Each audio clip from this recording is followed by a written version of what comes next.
the loss of credit history and scores built over several years, particularly prior to the digitization phase. In response, the following strategic measures and policy interventions are being undertaken. 1, restoration and integration of historical credit records. The fund has integrated historical loan performance data from pre-digitization and digital records into the banker's RIM system. This aims to ensure that groups with strong repayment histories are recognized and rewarded through improved loan access, faster approvals, and ability to reinstate previous loan limits. 2, reinstatement of loan graduation. The fund has reinstated the tiered lending structure, allowing groups to progress based on their historical performance. Groups that had advanced to higher cycles before the digitization of their lending are being reassessed and reinstated to their previous cycles. The third intervention is targeted vetting and fast-tracking for legacy groups. Legacy groups with established track records are being fast-tracked through manual verification, including physical vetting by credit assistants to restore their access to credit without penalization. Number 4, stakeholder communication. A structured communication and engagement strategy has been initiated to inform groups of their options. There is more sensitization at constituency and county levels on the reinstated manual lending model. Number 5, policy review. The fund has documented lessons learned from digitization and endeavors to strengthen future transitions to safeguard borrower records and institutionalize credit score protection policies moving forward. C, the question is, what is the ministry doing to ensure that women entrepreneurs who wish to do business outside of chamas are not discriminated against when it comes to assessing web loans?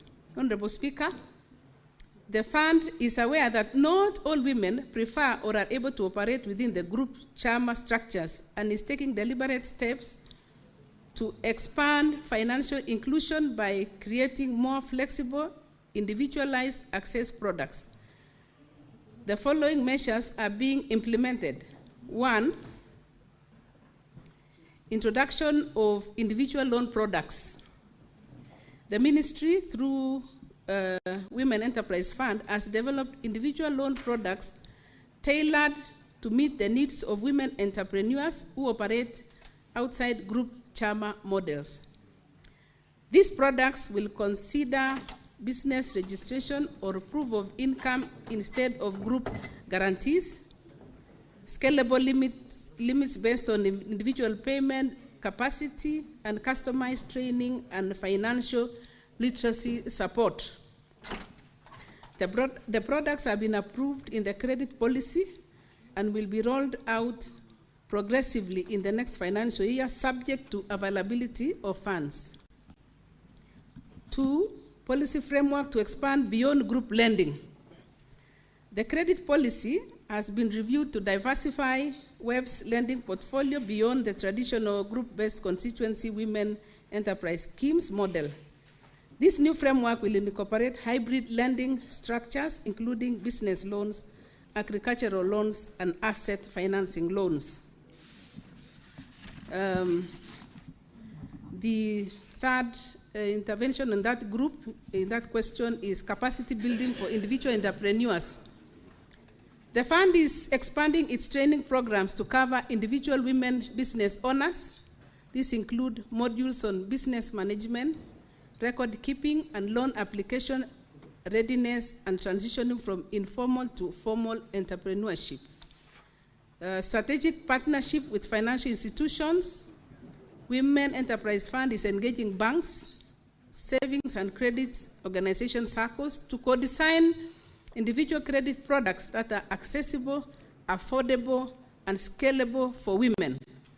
This partnership also allows for shared risk and improved loan management infrastructure.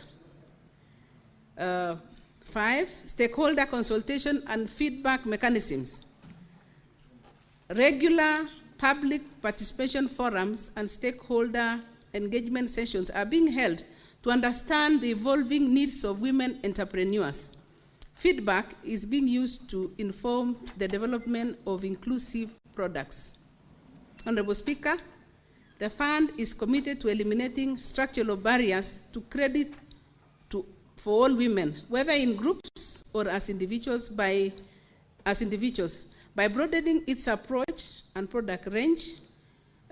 Women Enterprise Fund is transforming into a more inclusive and responsive fund aligned with the diverse realities of Kenyan women entrepreneurs. Honorable Speaker, so that is the response to that question number 050, and as guided by your,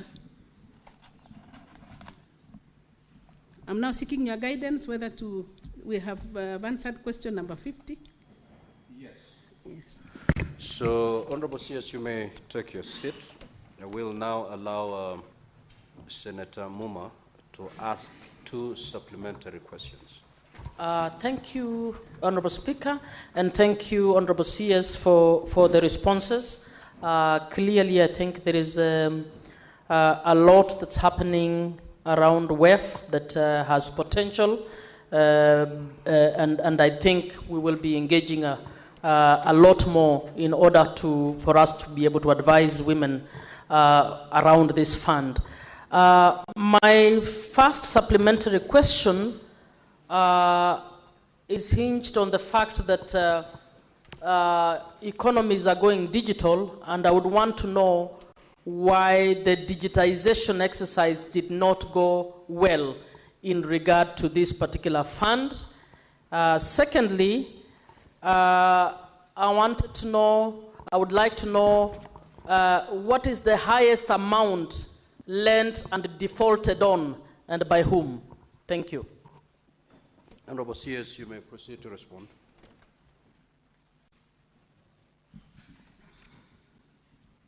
Thank you, Honorable Speaker and the member, for those 2 good questions, which informs exactly where we are and the challenges that we were faced. On the first question of why digitalization did not go well, is because of the system, the way it was put. The amount that was being borrowed through the manual lending was a lot. It was 750,000. But when it went digital, it was 50,000, and most members or women did not embrace that. And also the follow-up, because of this, you borrow and there was no way of tracking the repayment of that money. The second question is, which group has the highest amount? From the data that we have, there is a group that is called Pamoja Women Development Program. The amount which was disbursed is a total of 40 million. On 12th of February 2009, they were given 20 million. And on 13th of December 2009, they were given another 20 million. From the data that we have, is that amount is still outstanding. They went to court, and this matter is coming up tomorrow. That is the 3rd of May, and when we shall know the verdict. However, at this point, I would like to usher in the CEO of WEB so that we can get final details as to who are these people. It is important that it is disclosed. Honorable CS, we, under our standing orders, we can only, your people, your officers, your staff can only communicate through you. You are the only person who can interact with the Senate. So if there's any information you want to share, you can get it from your CEO and make it available to us. But your staff may not have audience before the House. Thank you, Honorable Speaker. I'm guided. I'll be able to mention the security that is held by Women Enterprise Fund. We have the security held by Moses Karanja Tutha and Isaac Kitau Kamau. And since this is a matter that is before court, we may then wait to get the verdict from court, then thereafter we shall communicate the details. We will be willing. Very well, Honorable CS. I will now call Senator Wambua to proceed to ask his supplementary question. Senator. Thank you, Mr. Speaker. Mr. Speaker, mine would really not be a question. I just want to make a comment on the response that the CS has brought. First, to begin by congratulating her that, Mr. Speaker, this is a maiden appearance in this House, and truth be told, from where I sit, Mr. Speaker, she has done well for her first appearance in terms of the detail of the question that she has brought to the House. What is the point of order, Senator Boni? Mr. Speaker, on the point of relevance, is this question time or time to make comments? The Senator of Kitui has clearly said he has no question, he has a comment. Can he allow members with questions to ask questions, Mr. Speaker? Understanding order number 1, I will allow him to proceed.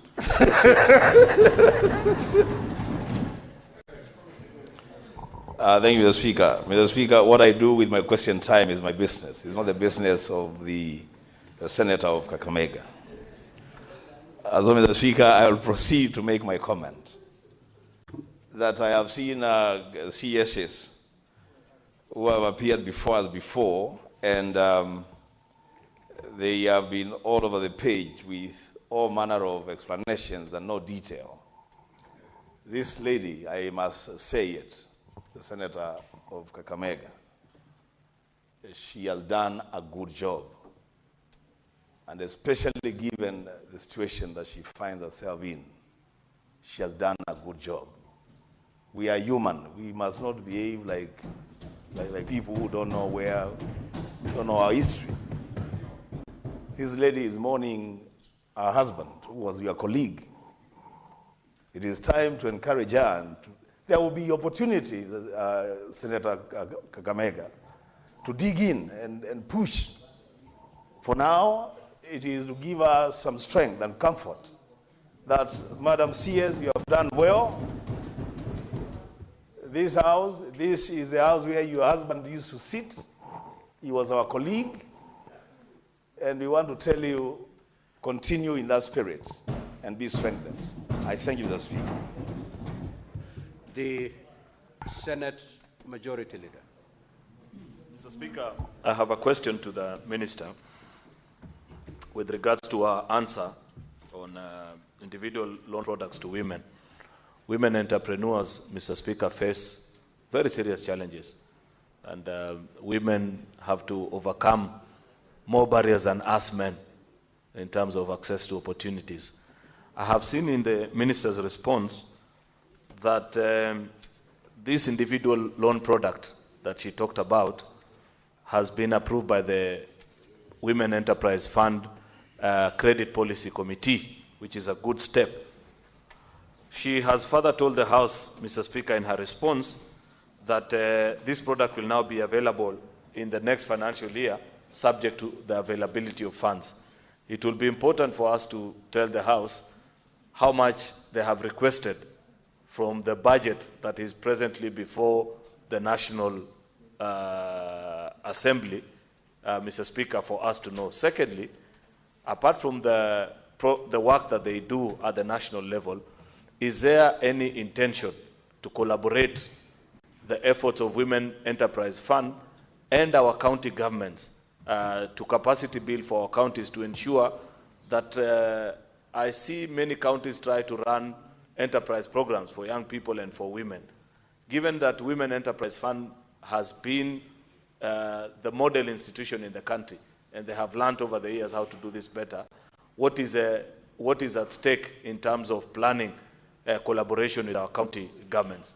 Lastly, Mr. Speaker, if you permit me, is also to make a comment like Senator Wambua, to congratulate the CS first on her appointment, secondly on her maiden appearance before this House, and to tell her that she has done well so far, and she should keep up the good work, ensuring that she turns up to Parliament like this when she is invited, and to appreciate that so far she has given a good account of herself. I thank you, Mr. Speaker.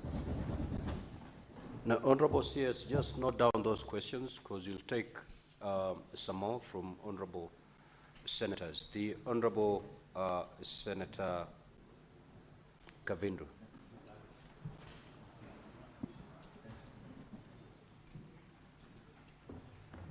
Thank you, Mr. Speaker. I want to, first of all, start by congratulating Honorable CS for the good work that she's doing and telling her to keep it up and to be strong and help the women of this country. And I ask her what she's doing about the GBV in Machakos, if we have any houses she's planning to build in Machakos as a rescue centers for gender-based violence, women and girls. Thank you, Mr. Speaker. Now, Honorable CS, that is not a supplementary question because it's not related to the primary questions. However, if you're in a position to respond, you may, but you're not obligated to respond to it now. Senator Kathuri Murungi. Thank you, Honorable Speaker. Honorable Speaker, I also want to really encourage the CS. Our performance is actually at 80% since this is the maiden appearance of the Senate. Honorable Speaker, I want to ask a supplementary question on the performance of the loan, Women Enterprise Fund. Performance of the loans disbursed since inception of Women Enterprise Fund to both the group loans and individual loans. And Mr. Speaker, since there has been a debate that there are so many funds out there, there is Women Enterprise Fund, Youth Enterprise Fund, Small Enterprises, Authority also has money giving to the small businesses.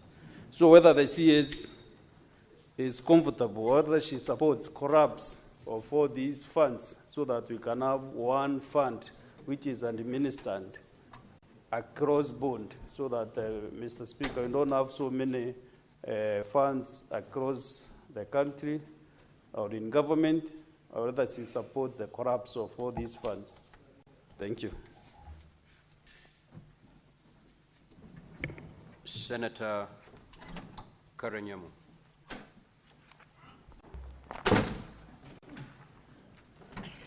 Thank you, Mr. Speaker.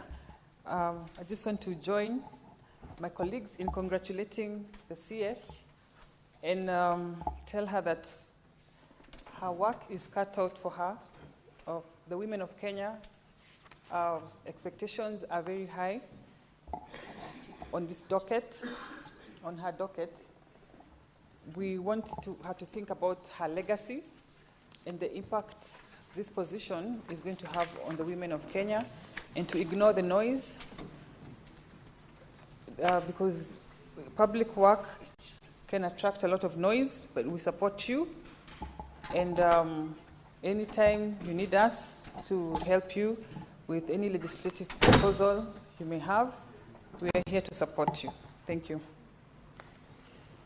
Senator Veronica Maina. Honorable CS, welcome to the House and congratulations. I am confident that you'll be able to carry out your mandate and you make all the women proud. I have a question supplementary to the question asked by Senator Catherine Muma. In your response, you have indicated that 1,180 groups have benefited, about 12,538 members under the revised Constituency Women Enterprise Scheme. Honorable CS, as you can very well see, so many women have been left out of that bracket. 12,538 is almost an underwhelming number. And when you look at the women and the role they have towards the family, towards the community, they make up over 50% of our population. And we now have very many women who are heading homesteads as single parents. And we have very many women who are in very vulnerable categories. What is the ministry doing to ensure that this fund is accessible to many more women, and to ensure that the requirement for security, even by the formal banking sector, when women are borrowing, those requirements are being eased off to give women access to more finance and access to more loans to be able to do business and support their livelihoods and their families' livelihoods. Senator Chute.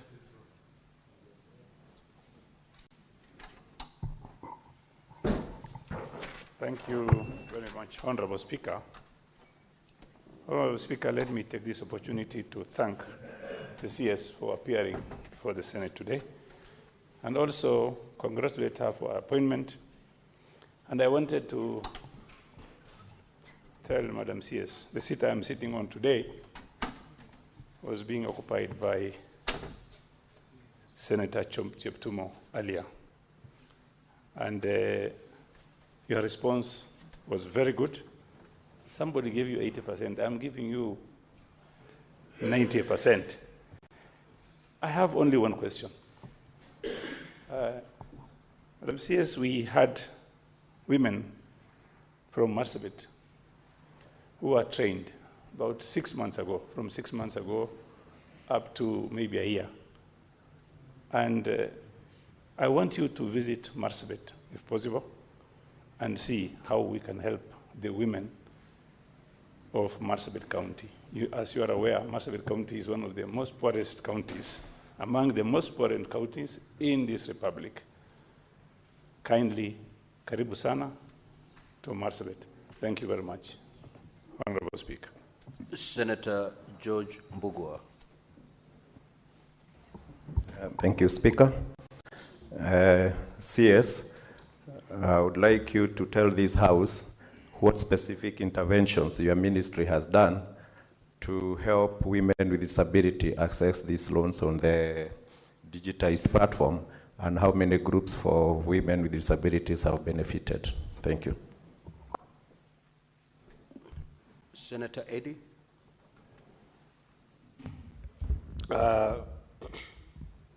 Thank you, Mr. Speaker, and good morning, CS. Let me also take this opportunity to congratulate you on your new role. And I must say that today I'm seeing the members of the House being very amicable and welcoming you to this House very amicably. But I must say that we as a House, in our oversight role, have faced a lot of challenges with a few CSS who sometimes are contentious with this House in terms of sometimes not honoring the invitations of this House. So I want to wish you the courage to veer from that path, even as you take this new role, that when we invite you to this House, I hope that the partnership will be that you also honor this House more than some CSS have done before. But that said, I just wanted to have a quick follow-up question. We had, as the CS in charge of cooperatives, and we were looking at the ASLAS fund, I think last week. And one of the challenges that we had was that there is no framework that is clear in terms of proper follow-up on people paying for these monies. I wanted to ask you on this particular fund that you are administering, what is the framework to ensure that people actually do abide by being able to pay back where it is required, and making sure that there's an evaluation framework for the impact of those funds with these women? What are the metrics you're using to evaluate that this money is placed in a place that is ensuring that the return on investment on those funds as a government? Thank you, Mr. Speaker. Honorable CS, you may now proceed to respond.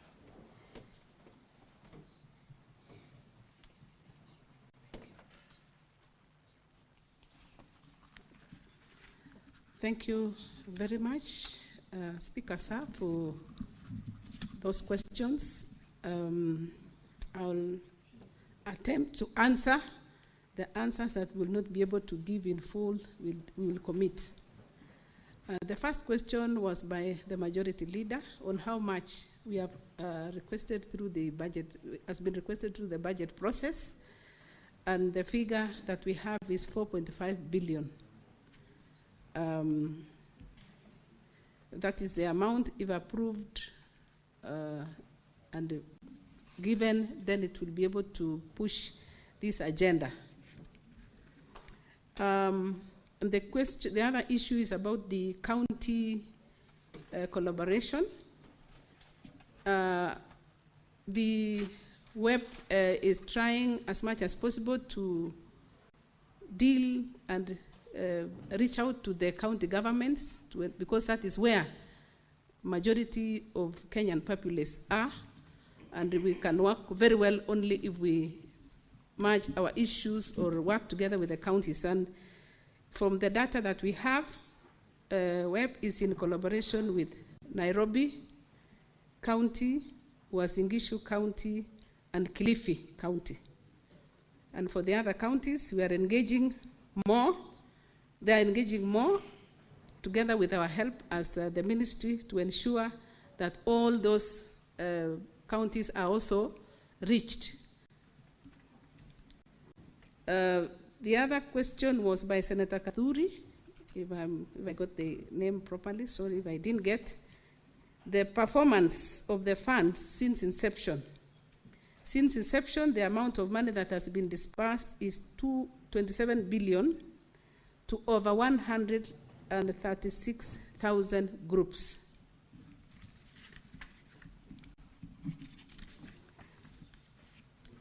The question, one of the questions which was asked was whether we support the merger.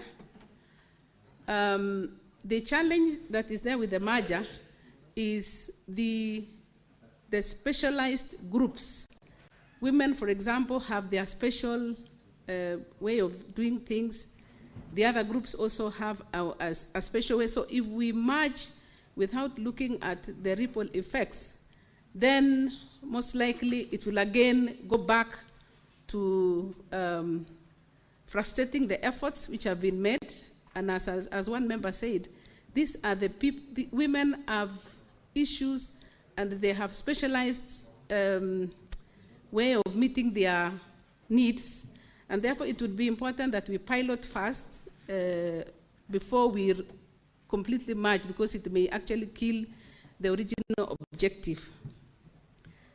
Senator Veronica Maina asked about the security that the groups are supposed to have. We are engaging the groups at the grassroots level, including the chiefs who know these women, and they can be able to help even when we are tracking the monies that have not been paid. And actually that is where we had a challenge when it comes to digitalization, because there wasn't a follow-up. But now the 10 members who belong to that group are known to the local administration. And that is almost the main security that we are looking at. And we have the officers who are monitoring and ensuring that we follow the repayment of that money almost on daily basis, because they are in contact, they have their records. Senator Mbugua asked the question about PWLD. We have this one. I would beg that I be allowed to get more details, because this is a group that has to be, dealt with very clearly. So I will be seeking for more clarification, although the answer that I have here is that we have a specific product, but we will design a product that will be specific. So allow me to follow up so that we get what is actually tailor-made specifically for these PWDs. On the issue of the recovery framework, the recovery framework is, they are looking at the physical visits and meetings of the individual borrowers. The group membership also guarantee themselves. And these people are being reached at the level in which they even understand the language. Because forms and these issues of borrowing are mostly in a language that sometimes may be difficult for them to interpret, but the officers who are reaching out to them are able to explain to them how they can fill those forms, how they use that money, and how they repay back. So I think those are the answers that I have. In case there is anything that we have not clarified, then we shall be seeking for more time to respond. About Marsabit, yes, we commit to visit so that we can find out what is happening and how the women would want us to move together. So that one I can commit.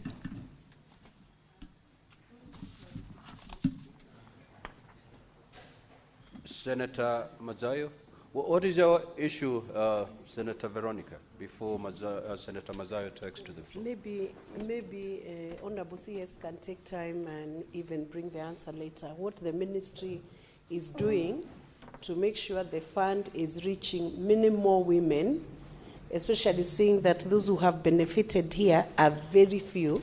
That's one of the questions I asked. And then on the issue of security, it was in respect of what the ministry is doing to ensure even the formal banking sector has reduced the need for security, the securities that women do not own, like titles, heavy securities that make it difficult for women to access, had more finance from formal banking sector. What is the ministry doing to ensure that those requirements are eased for women to make it easy to access credit?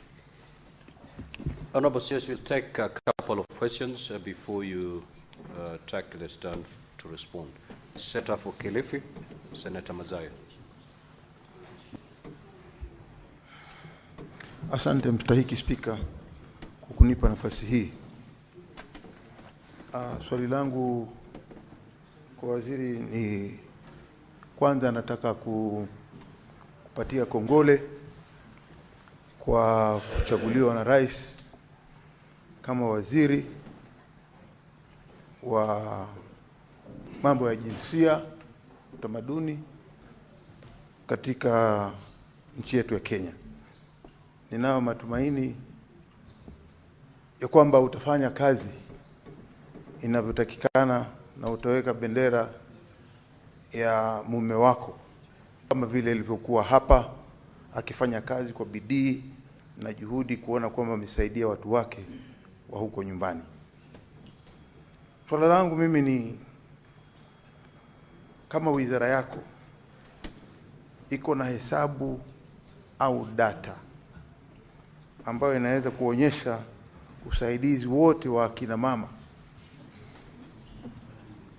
katika taifa la Kenya ambao wanaweza kufikia yale masoko ambayo yanaweza kuwasaidia katika biashara yao.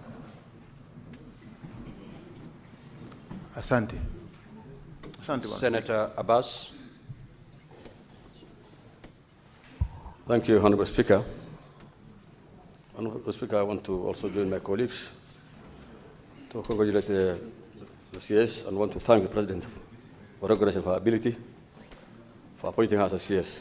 Honorable Speaker, one thing I have noted is that if you look at the amount of money that has been dispersed, it's more on the urban side. People are getting more money. You see, area like Nairobi is getting 236 million. Kiambu 155 million. But of course, as you go far from Nairobi, even in your own hometown, Baringo, there are only 10 member groups. This shows that Wajir, if you go my own town, I mean my own county, there are only 24 groups that took 5,550,000. This shows that, people are not getting access to the credit, to the fund, because of maybe lack of security. This country, it's more of a patriarchal country where men only rule and have on the title deeds. So I'm asking the CS, what is now that the security is not there for women? What other plan do you have, your minister have, so that at least the rural woman can be able to access credit from this fund? Senator Tom Ojenda.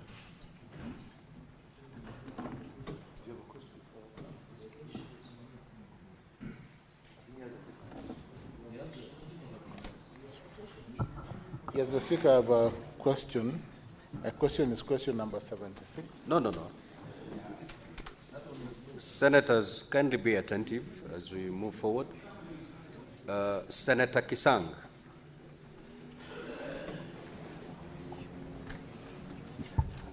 Thank you, Honorable Speaker. Honorable Speaker, I also want to join my colleagues to congratulate Anna for her appointment as the CS. Honorable Speaker, as my colleagues have said, maybe the CS needs to also do some more of civic education in the rural counties so that more of our women may take these particular funds to at least empower them economically, especially in the groups, so that they can develop. Honorable Speaker, I remember when I was the MB for Marakwet West, we worked very closely with the ministry to ensure more groups and also assist them to basically undertake projects that are more viable, that will give them a profit. So that's what we just want to ask her to maybe focus and go to the use the officers on the ground to assist our women groups so that they can be empowered. Honorable Speaker, also maybe as a government they need to look at the Women Enterprise Fund and the Youth Enterprise Fund and the ASLA Fund. Is it possible, maybe at some stage, maybe it's good to merge them together into one serious empowerment fund to assist the youth and the women and the BWDs. Thank you, Honorable Speaker. Honorable CS, you may now proceed to respond.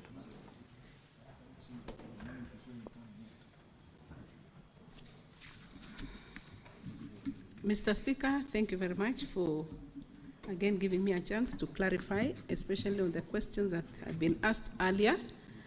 So Senator Veronica asked about the issue of funding.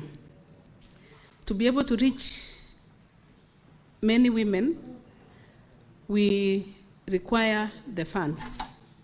And that is the challenge that is there, considering that the amount of money that had been given earlier, most of it has not been repaid back, and it was supposed to be a revolving fund. However, if subject to availability of funds, we shall be able to lend to as many groups as possible, because you just require a group of 10 members, and they don't require any security.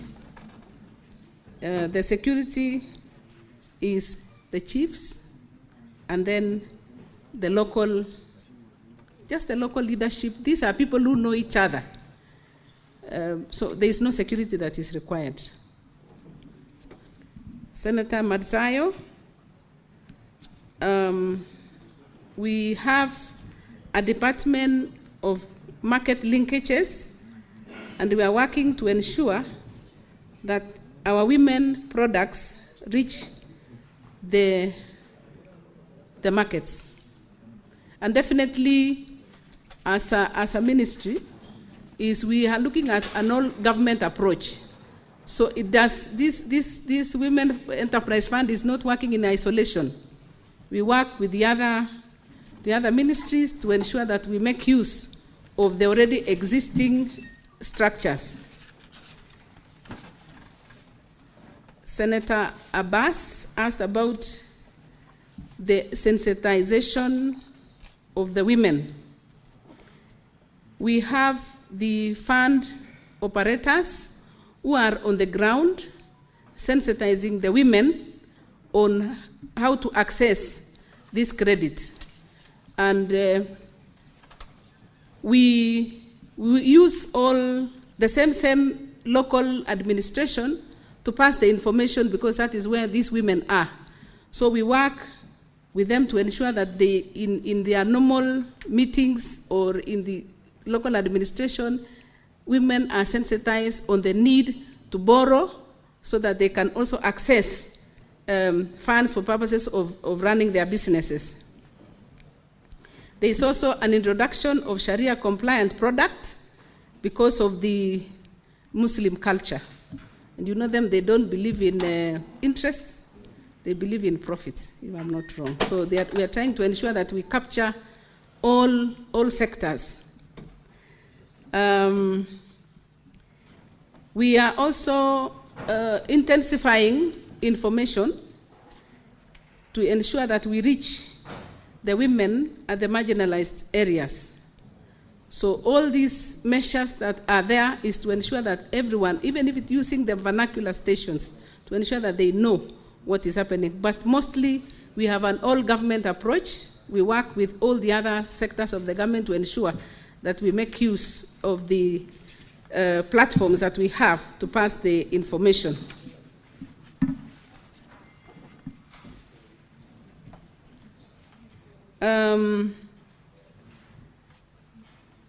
I can't quite remember the question that was asked by Senator Abbas.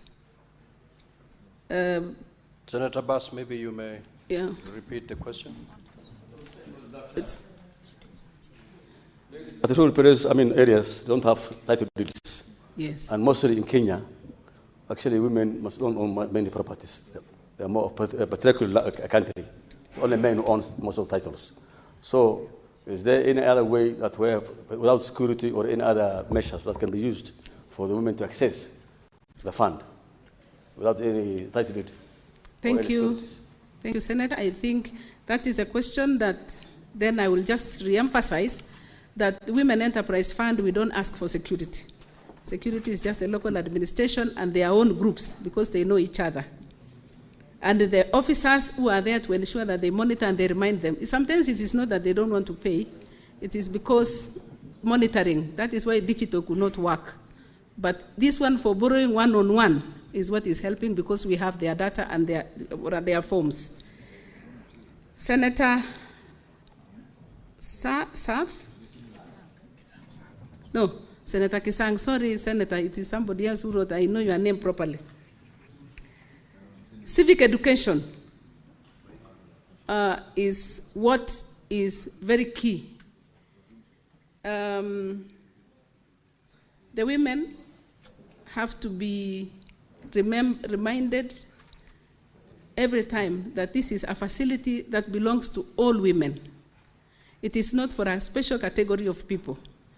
And this civic education is being carried out at the constituency level, and the women are being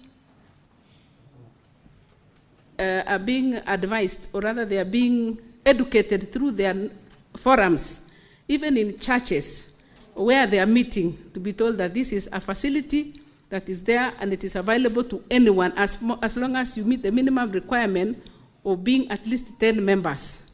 So, and I know most of the places, the marginalized communities, some of this information has not reached out to them, but that is exactly what we shall be endeavoring to do, to ensure that we reach out in all forums that they are available, to ensure that they get to know that this facility is available and they should make use of it. Thank you very much. Senator Olakina. Thank you, Mr. Speaker. Let me begin by congratulating the newly appointed Cabinet Secretary. I was with her in Narok last week, or is it 2 weeks ago? And my question to you, knowing that you're the new kid on the block, and women demands a lot from you. I've listened to the questions asked by my colleagues.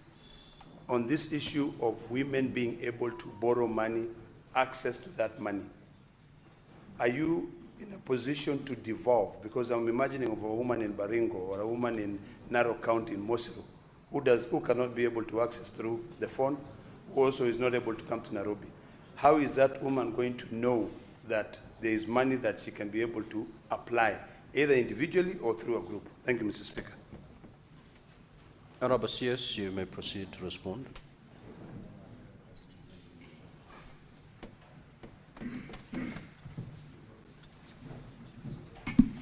Thank you, Honorable Member, for that question.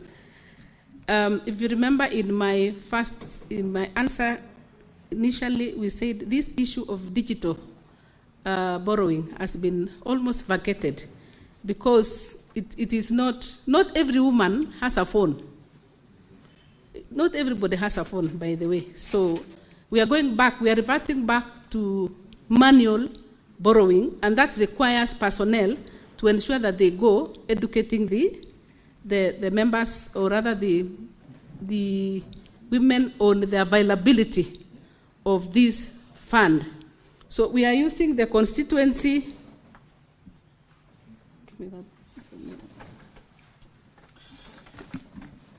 We have officers at the constituency level who are tasked with that role of ensuring that they educate the members on the availability of that fund. And when we talk about constituencies, that is where they are. And we have an officer who is actually educating them at that level. Then that information, with time, maybe progressively, with time it will reach out to them.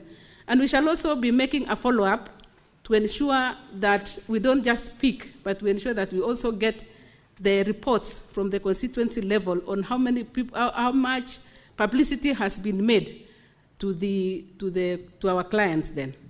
Thank you very much. Thank you, Honorable CS. I will now allow the Senator for Kisumu, the Honorable Professor Tomo Jenda, to ask question number 76. Honorable Senator, you may proceed. Thank you, Mr. Speaker. Today I want to ask the question from this desk. Mr. Speaker, to the CS Gender, Culture and Arts and Heritage, I wish to ask question number 76. CS, what factors have been identified as the major causes of the recent surge in gender-based violence cases, including the alarming rise in femicide incidents, which reached at least 170 cases in 2024, a 79% increase compared to 2023? Part two, what institutional challenges currently hinder the effective enforcement, enforcement of GBV-related laws, and what systemic reforms are being implemented to strengthen the capacity of law enforcement agencies and the judiciary in handling gender-based violence and femicide cases? So, Speaker, part three is, could the Cabinet Secretary provide data on the prosecution and conviction rates for GBV and femicide cases in Kenya over the past 5 years, and indicate whether there are plans to establish GBV courts to expedite and sensitively handle these cases? Part D, what is the current status of the implementation of the Protection Against Domestic Violence Act and the national policy on prevention and response to gender-based violence? And could the CS provide an audit or evaluation of their effectiveness? Lastly, could the Cabinet Secretary provide a status report on the availability, accessibility, and distribution of safe shelters, psychosocial support services, and legal aid mechanisms for gender-based violence survivors across the 47 countries? Thank you, Mr. Speaker. Honorable CS, you may now respond.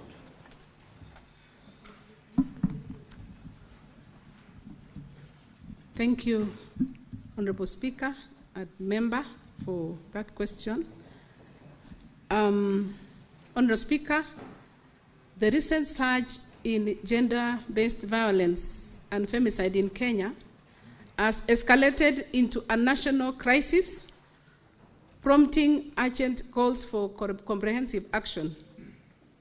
Between August and October 2024 alone, at least 97 women were killed in gender-related murders. Addressing this multifaceted crisis requires a concerted effort to challenge societal norms, strengthen legal frameworks, and provide comprehensive support to survivors. Only through systemic change and sustained commitment can Kenya hope to reverse the rising tide of GBV and femicide. In cases of gender-based violence and femicide, increased cases of GBV and femicide are driven by a complex mix of social, economic, cultural, legal, and institutional factors. And below are the contributors. Contributor number 1 in the list is socio-economic factors. We live in a patriarchal society, and patriarchal norms and gender inequality societies prioritize male dominance and control over women, often normalize violence. Harmful traditional practices such as child marriage and female genital mutilation contribute to GBV, and stigma and silence around GBV cultural taboos often prevent survivors from speaking out or seeking help. Economic factors: poverty and unemployment. Financial stress can increase household tensions, leading to violence. Women in economically dependent positions are more vulnerable. And economic disempowerment of women limits women's ability to leave abusive relationships or report violence. Legal and institutional gaps. Weak enforcement of GBV laws. Perpetrators often go unpunished due to corruption, poor policing, or lack of evidence. Inadequate protection mechanisms, lack of shelters, limited legal aid, and psychosocial support services, which are wanting. Slow justice systems. Survivors may be discouraged from pursuing cases due to delays or traumatizing processes. Political and conflict-related factors. Insecurity and conflict. During war or political unrest, GBV is often used as a weapon or becomes more prevalent due to breakdown of laws and order and inadequate political support in some devolved units. Media technology. There is normalization of violence in the media. Exposure to violent content can desensitize audiences or perpetuate harmful gender norms. Cyberbullying and online harassment. Social media has become a new frontier for GBV, especially against women in public life. Alcohol and substance abuse. Increased use of alcohol and drug abuse are linked to impulsivity and aggression, often escalating violent behavior at homes and in public spaces. The B of that question is what institutional challenges currently hinder the effective enforcement of GBV-related laws, and what systemic reforms are being implemented to strengthen the capacity of law enforcement agencies and the judiciary in handling GBV and femicide cases. Honorable Speaker, GBV remains a pervasive human rights issue in Kenya, affecting women, men, and children across all socioeconomic backgrounds. Despite the existence of progressive laws such as the Sexual Offences Act 2006, the Protection Against Domestic Violence Act 2015, and various provisions in the Constitution of Kenya, the enforcement of these legal frameworks requires continues to face significant obstacles. The institutional challenges undermine efforts to protect survivors, hold perpetrators accountable, and deter future incidents of gender-based violence. Addressing these systemic issues is crucial for achieving justice and fostering a society free from violence and discrimination. Honorable Speaker, the institutional challenges include, and I emphasize, 1, weak coordination among government agencies. There is often a lack of coordination between key factors such as the police, judiciary, health services, and social services. This fragmentation results in inconsistent responses and delays in case processing and inadequate survivor support. 2, inadequate capacity and training of law enforcement officers. Many police officers, prosecutors, and judicial officers lack specialized training in handling GBV cases. This leads to mishandling of evidence, insensitive treatment of survivors, and poor case outcomes. The third challenge is limited resources and infrastructure. Critical institutions such as police stations, gender desks, shelters, and forensic labs are under-resourced. This limits their ability to respond effectively to GBV incidents, especially in rural and marginalized areas. Corruption and impunity. Corruption within the justice system often leads to their dismissal or manipulation of these cases. Perpetrators may bribe officials to avoid prosecution, while survivors may be coerced with withdrawing the cases. Backlog and delays in the judicial system. Kenya's courts are overwhelmed with a backlog of cases, leading to significant delays in the resolution of these matters, and survivors often lose hope or drop cases due to the prolonged wait for justice. Cultural and social norms within institutions. Institutional personnel may hold patriarchal or victim-blaming attitudes, which influence their willingness to act decisively on GBV cases. Such norms often result in the trivialization or dismissal of complaints.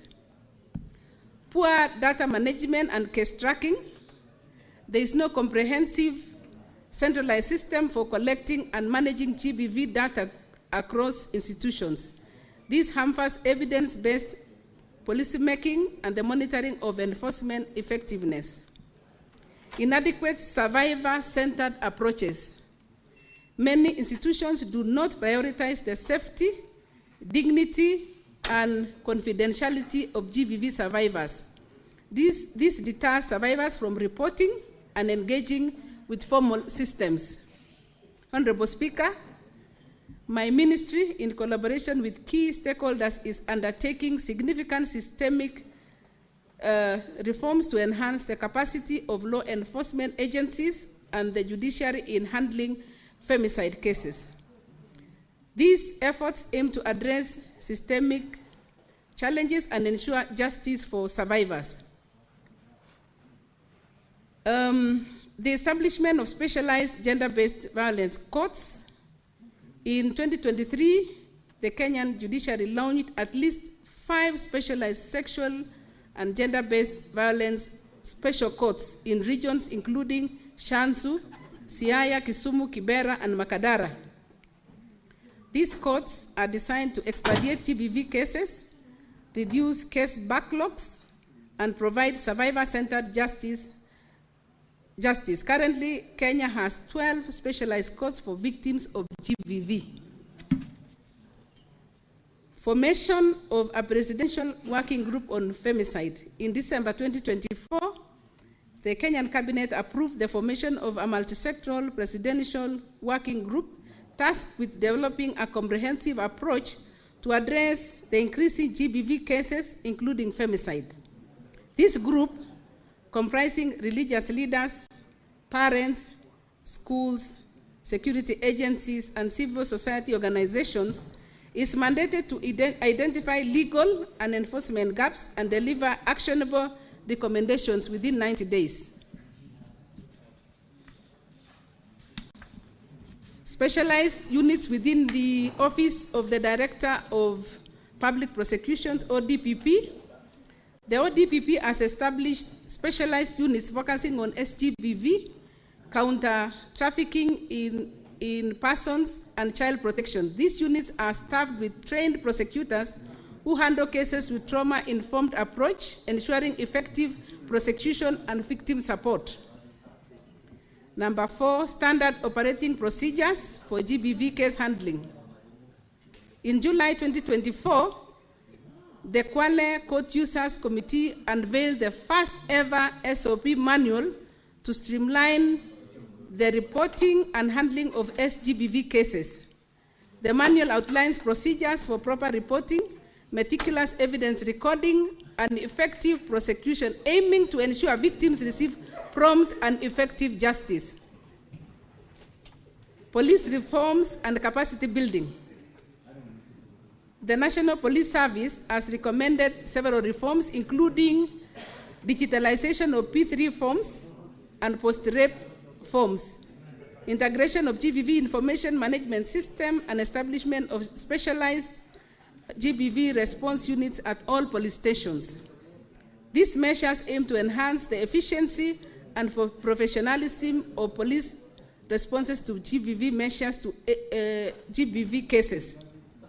International support and training. UN Women has been instrumental in training over 600 officers across Kenya's National Police Service and National Transport and Safety Authority. This program focuses on recognizing signs of potential femicide and promoting a victim-centered approach to law enforcement. These reforms represent a concerted effort by the Kenya government and its partners to strengthen institutional capacities and ensure timely justice for survivors and ultimately reduce the incidence of femicide in the country. Reduce or stop completely. C, the question then was, could the government cabinet secretary provide data on the prosecution? And I would invite you to see Annexure 3. There is an Annexure 3 at the back.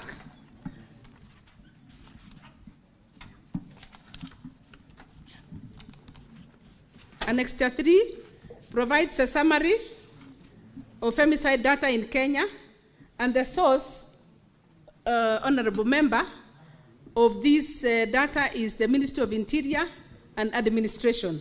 So I'll invite you to see that data, which clearly gives the summary. Madam CS, just a minute. I've been approached by the owner of this question, Professor Tom Ojenda, and he has received the response. He has gone through the response. It's so lengthy, and he feels satisfied.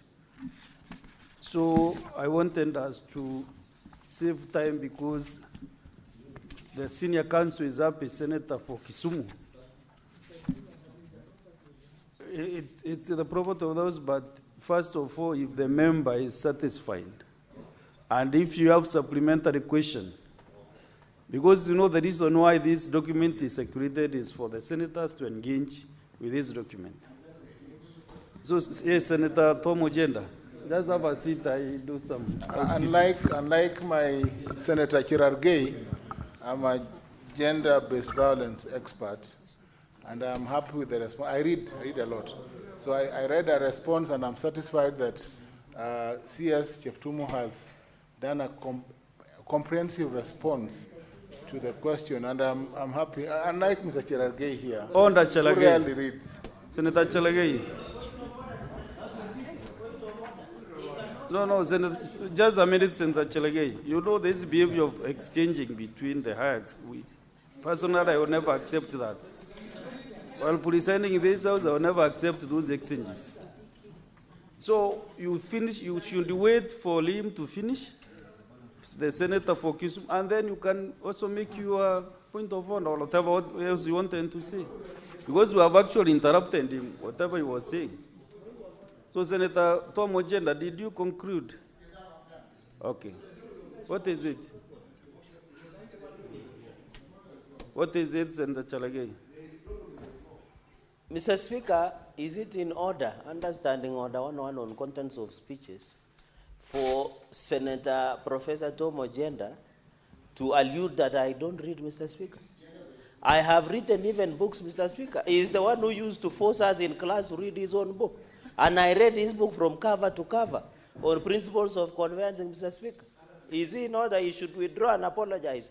Because I am known to be an avid reader and he can visit my private library after this. It is quite out of order to ask your lecturer, your teacher, professor of law to apologize to you. We are equal, Mr. Speaker, before this House of Union, Mr. Speaker. No, let me first clear this. So, Madam CS, if there is anything you feel you want to, maybe to, as you summarize your presentation, if there is anything that you feel you want to insist, Senator Veronica, now, who is now really communicating in this house? Is it Senator Veronica or the chair?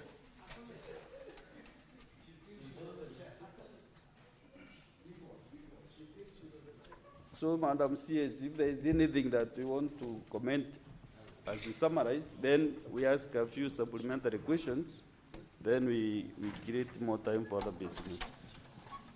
If nothing, you have nothing, then we engage the supplementary questions. Thank you, Mr. Speaker, sir, for giving us for giving me an opportunity to just make some recommendations for consideration. Number one, for the ministry to effectively operationalize protection centers, including polycare, there is need for increased funding.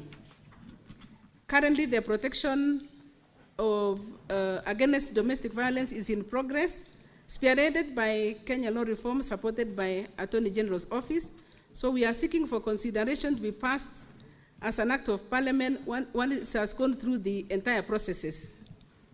We consider additional funds to operationalize gender-based violence protection centers and GAF. The gender-related targets to be part of performance contracting, including gender targets in performance, including gender targets in performance contracting. In Kenya, it is crucial for advancing gender equality and fulfilling national and international requirements. Performance contracts compel ministries, departments, and agencies to actively implement gender-related policies and for tracking of the same. So with the gender targets included, institutions are held accountable for translating policy into measurable action. And integrating targets in performance contracting is not just a compliance issue, it is a strategic tool to foster equitable, inclusive, and efficient governance. It moves gender equality from rhetoric to results, ensuring government institutions contribute to transformational change for women, men, girls, and boys across Kenya. There is also the establishment of the Survivors Fund as per the Generation Equality Forum in partnership with the private sector. Because once the survivors are let out there, some of them have their harms have been mutilated. So the Survivor Fund will help in ensuring that they have life even after what they have gone through. So those are some of the recommendations that we are bringing on board so that this ministry is supported and this sector is supported, because it really goes to the core of the family. Thank you, Mr. Speaker, sir. Thank you, Madam CS, for the response. So we have a few supplementary questions. One is Senator John Mungai Bugwa. Thank you, Mr. Speaker. I would like the Cabinet Secretary to highlight to us the partnerships which exist between the ministry, the civil society, and the faith-based organizations to strengthen the GVP reporting and survivor support systems. Thank you. Madam CS, just reckon the 4 questions that are ahead of you. Next is Senator Veronica Waheti Nduwati. Thank you, Honorable Speaker. Madam CS, you know we have had a very high escalation of gender-based violence cases and femicide, and His Excellency the President has reiterated the government's commitment in tackling GBV. And to this end, an allocation of 100 million was done under Article 223 of the Constitution, and we had a meeting on 20th November 2024 between the ministry and women leaders across the whole country to address this issue. And following that meeting, the women leaders submitted work plans to go across all the constituencies to deal with. Honorable CS, could you guide the House on when this hit this GBV head-on and deal with it from across all the constituencies in Kenya, hoping that the incidences of femicide can be reduced in the country? What is the current position on that fund? Next is Senator Catherine Muyeka Muma. Thank you, Honorable Speaker, for the opportunity to ask. Honorable CS, thank you for your responses, but I wanted to just bring to your attention that you are aware of the Nancy Baraza task force, which was put in place because of the rampant issues of femicide. Honorable CS, we don't have a femicide law in this country, so even prosecuting a femicide offense is difficult in this jurisdiction. And so I just wanted to ask, one, how is the ministry bringing together all different actors to ensure that all parameters around GBV and femicide, from the legal, the justice, the social, the cultural, and all are addressed? It's a question, Honorable CS, I know you're just new in office, and I'm asking it just to broaden your thinking so that as you settle in, it might be an approach you might want to look at. Honorable Speaker, allow me just to make one comment. Honorable CS, the gender indicators will never improve unless we acknowledge that gender is a cross-cutting issue that must be discussed on every decision-making table. It needs to be discussed in the Ministry of Interior, Ministry of Health, Ministry of Water, and everywhere. So greater collaboration by your ministry and coordination in a technical manner is what will help us move forward. So my question then would be, how will you get this collaboration with the key stakeholders in order for us to reduce the instances of GBV and femicide? That was the last question. Madam CS, you can answer the 3 questions. Thank you very much, Honorable Speaker. I'll first take the question by Senator Mungai. Yes, on the issue of the partnerships. So we have the gender sector working groups, which work together with us very closely to ensure that we have solutions to these issues which are very prevalent. We also have gender officers at the counties. At every county, there is a gender officer who are collecting the data, and they report back to us. Then we can be able to, that is why we are able to identify where are these hotspots and what is it that is causing this prevalence or the surges of these gender-based violence matters. About the the 100 million amount,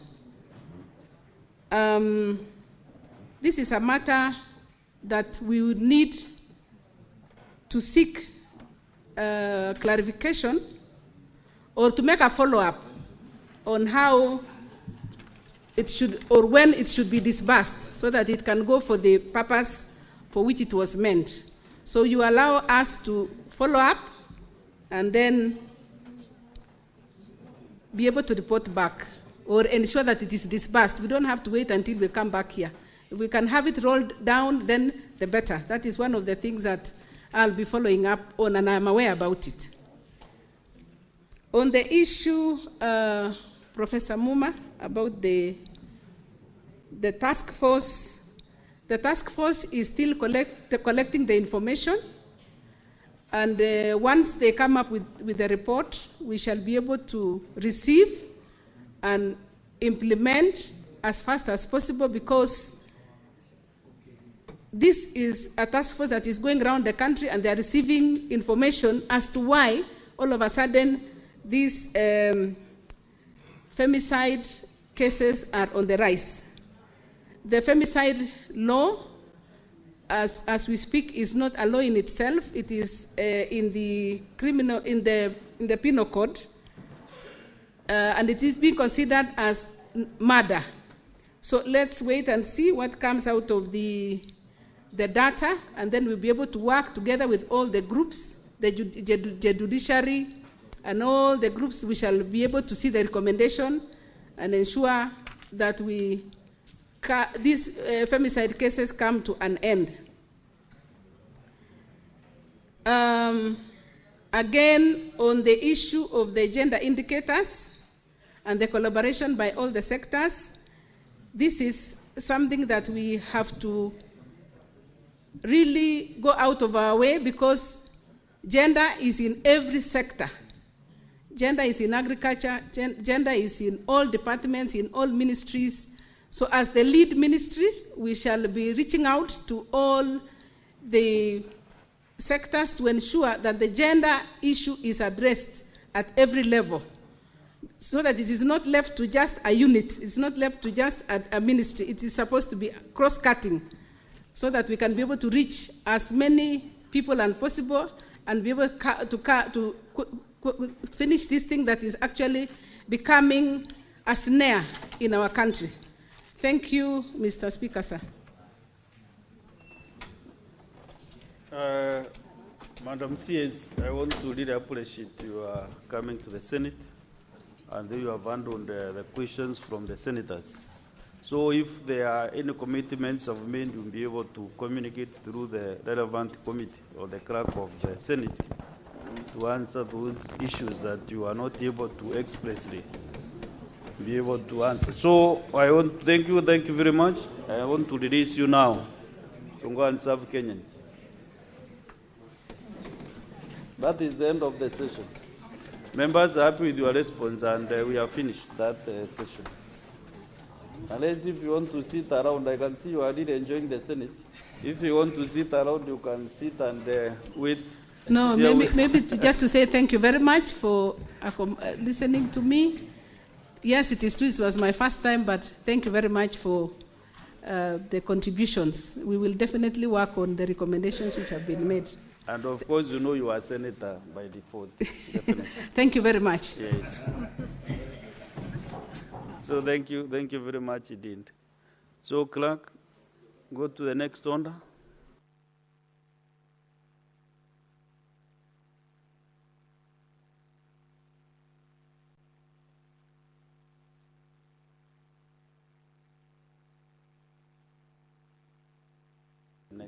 Next order, clerk.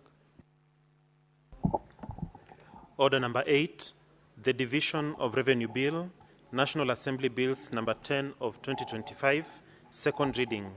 Resumption of debate interrupted on Tuesday, 20th May 2025.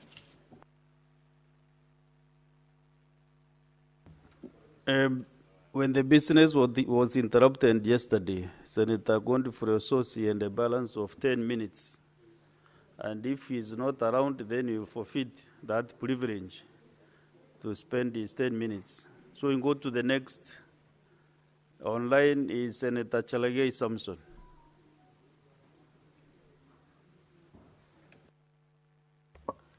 Thank you, Mr. Speaker, sir. This one of the crucial, the reason Senate exists, Mr. Speaker, is on this division of Revenue Bill 2025 that is a precursor of financial year 2025-2026. Mr. Speaker, this is very critical that at this time we are discussing the division of revenue as per Article 210, Mr. Speaker, where at least 15% should go of the latest audited accounts. Mr. Speaker, I want to join my colleagues that National Assembly should move with speed, because it doesn't make sense, Mr. Speaker, that now, Mr. Speaker, we're having a budget that is 4 trillion Kenyan shillings, Mr. Speaker, yet the proposal is to give counties 405 billion, Mr. Speaker. I want to ask the National Assembly to fast-track and ensure that the latest audited account is within even less than one financial year, Mr. Speaker. Therefore, so that counties, and we are proposed, and the nation should follow this, Mr. Speaker, that we are proposing that counties must get at least 465 billion. I expect that as we go to mediation, the position of the Senate should and must stand to get sure that the counties get 465 billion, up from 370 billion that was in financial year 24-25, Mr. Speaker. So that counties, Mr. Speaker, there are many things that counties should do. There are many money that counties should get, Mr. Speaker, so that we can see service delivery, Mr. Speaker. I heard yesterday during the ISPAC meeting in Mombasa, the argument of National Assembly Chairperson of Finance and Planning, say the reason counties should not get more money is because there is corruption. But there is corruption everywhere, even in national government and county governments. That is one of the lame excuses that I've ever heard, Mr. Speaker. That the chair of Finance and National Planning yesterday in ISPAC meeting in Mombasa could say counties should not get more money because of corruption. And you had the majority leader yesterday said corruption is everywhere. You cannot, Mr. Speaker, they say before you kill a dog, you give it a bad name. And that is what National Assembly are trying to do our county. In fact, my proposal, and I want to agree with Prime Minister Raila Odinga, that all funds should go to only two offices, the National Executive and the Governor. And I want to ask members of National Assembly, if you want to manage funds, run for only 2 seats, the Governor or the President.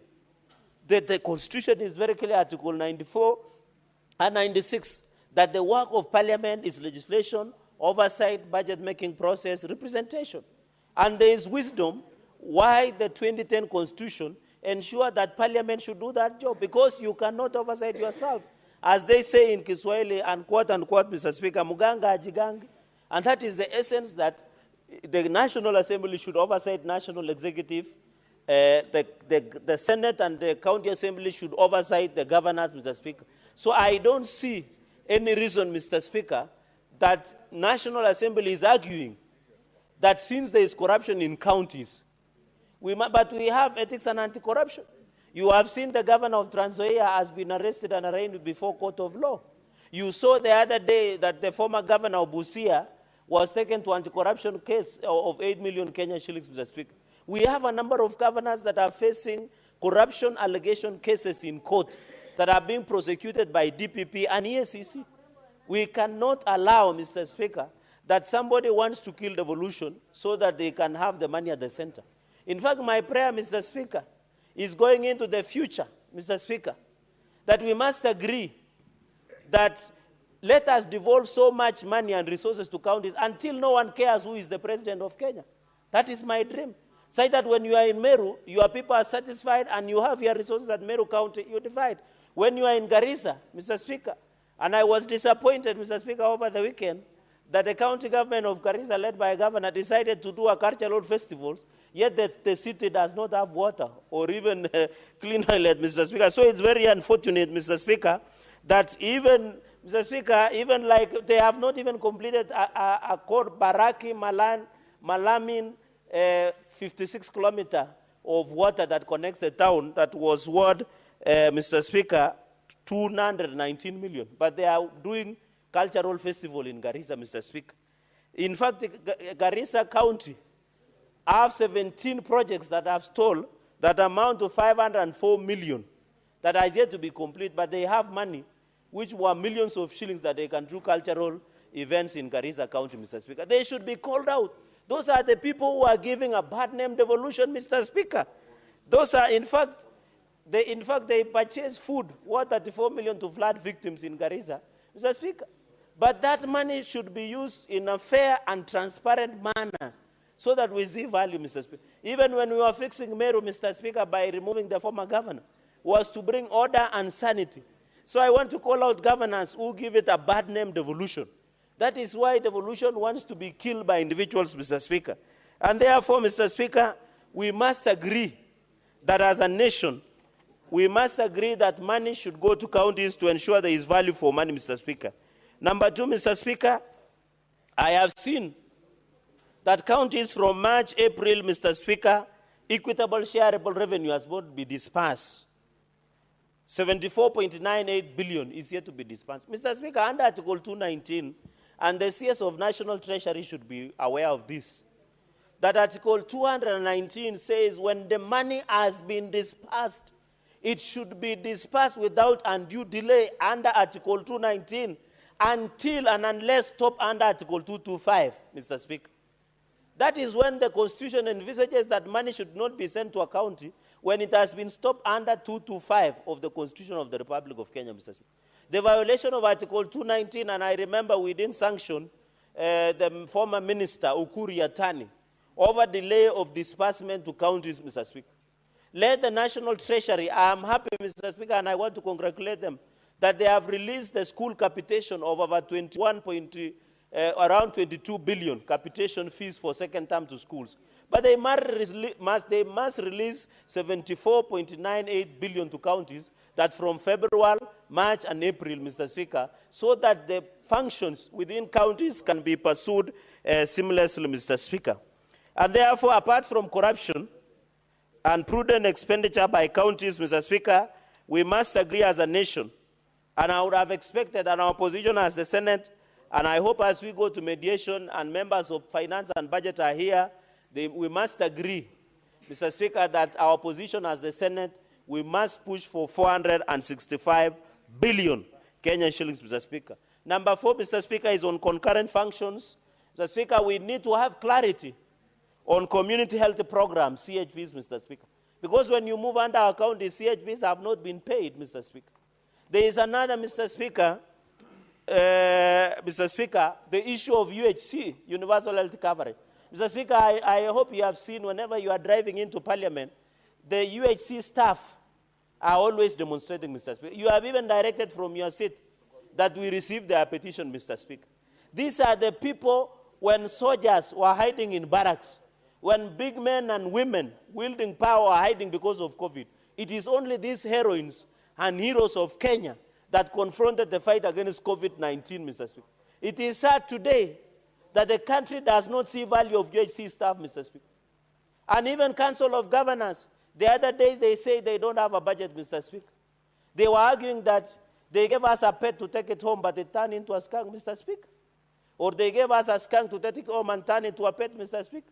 We must agree, and I want to challenge National Assembly, that under the conditional grant, at least we should give 2 billion as a ring fence for transit of UHC. But they must first be given, Mr. Speaker, the gratuity so that they can get value for the money, Mr. Speaker. The UHC that are demonstrating daily, we must listen to them, Mr. Speaker. And you remember the Minister of Health was here, although he said he doesn't take my counsel, but my counsel is rarely given, and it is valuable, Mr. Speaker. You remember the Cabinet Secretary Aden Duale said he cannot take advice from Cherargei, and it is on record. But I'm saying my counsel is rare but very valuable, Mr. Speaker. Mr. Speaker. There is a point of information from Senator Endi Okeji. To the House or me? Be informed. Okay, yes. Ready? Mr. Speaker, my brother Senator Cherargei has just spoken about the universal health care workers. And he has said that there should be at least 2 billion allocated for them. I wanted to inform Senator Cherargei that because we share this gravity of the issue, the 2 billion cannot be enough for them because the money that we need to be able to make sure that UHCs are actually compensated properly is 3.5 billion. So I wanted to inform you that that is a very important number that we cannot go below. And most importantly, we also cannot compromise the issue of permanent and pensionable for them. So even as we combine those two, the 2 billion is too small for them. It should be 3.5 billion and above. Senator Cherege, you are well informed. He has advantage of sitting in finance and budget member. I think 3.5 billion. You should ensure that that money is. Yeah, you should ensure, even as we go for mediation, our bare minimum is to ensure that 3.5 billion is ring-fenced for payment of gratuity and hiring on permanent and pensionable of UHC staff. And I'm happy, Mr. Speaker, even during permanent and pensionable, we did push under junior secondary schools, JSS, for 6,000, Mr. Speaker. Mr. Speaker, I'm coming up with a proposal to amend the PSC Act that all public service commission interns who intern with government, after 6 months, they must be transited to permanent and pensionable so that we retrain the quality of training of those staff, Mr. Speaker, and we don't waste stipend, Mr. Speaker. As we talk, even as the UHC staff demonstrate, Mr. Speaker, it is sad because in our hospitals, there are no services. Yet we have staff that had already been trained. Mr. Speaker, I want to advise Council of Governors and Ministry of Health. Let us not lose UHC staff because they have already trained, they have worked, they have experience. So the least we could do as a country, we need to appreciate the heroes and heroines of COVID-19 pandemic staff. Mr. Speaker, you remember soldiers could not come out of barracks because no one knew how to handle COVID in this country, Mr. Speaker. So that the UHC staff and CHVs, we must look at it, Mr. Speaker. The public debt, I have seen the reasoning of allocation.